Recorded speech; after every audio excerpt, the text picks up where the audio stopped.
জাতিসংঘ সাধারণ পরিষদের অধিবেশনে প্রধান উপদেষ্টার অংশগ্রহণ বাংলাদেশের দায়িত্বশীল বৈশ্বিক ভূমিকাকে আরও সুদৃঢ় করেছে, এমন কথা জানিয়েছেন প্রধান উপদেষ্টার প্রেস সচিব শফিকুল আলম।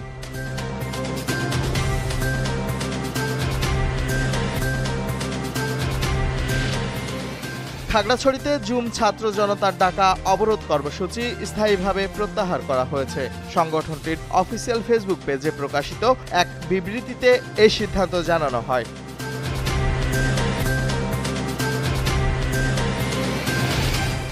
দেশের ৮টি অঞ্চলের উপর দিয়ে দুপুরের মধ্যে সর্বোচ্চ ৬০ কিলোমিটার বেগে ঝড় বয়ে যেতে পারে। আবহাওয়ার পূর্বাভাসে এই তথ্য জানানো হয়েছে।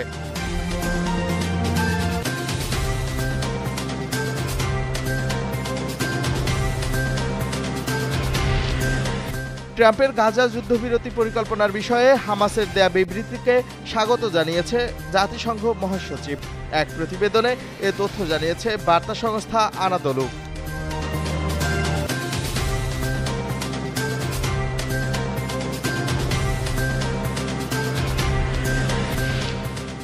আন্তর্জাতিক টি-20তে এখন নতুন ডট মাস্টার বাংলাদেশের পেসার মুস্তাফিজুর রহমান। আফগানিস্তানের বিপক্ষে মাঠে এই কীর্তি গড়েন কাটার মাস্টার।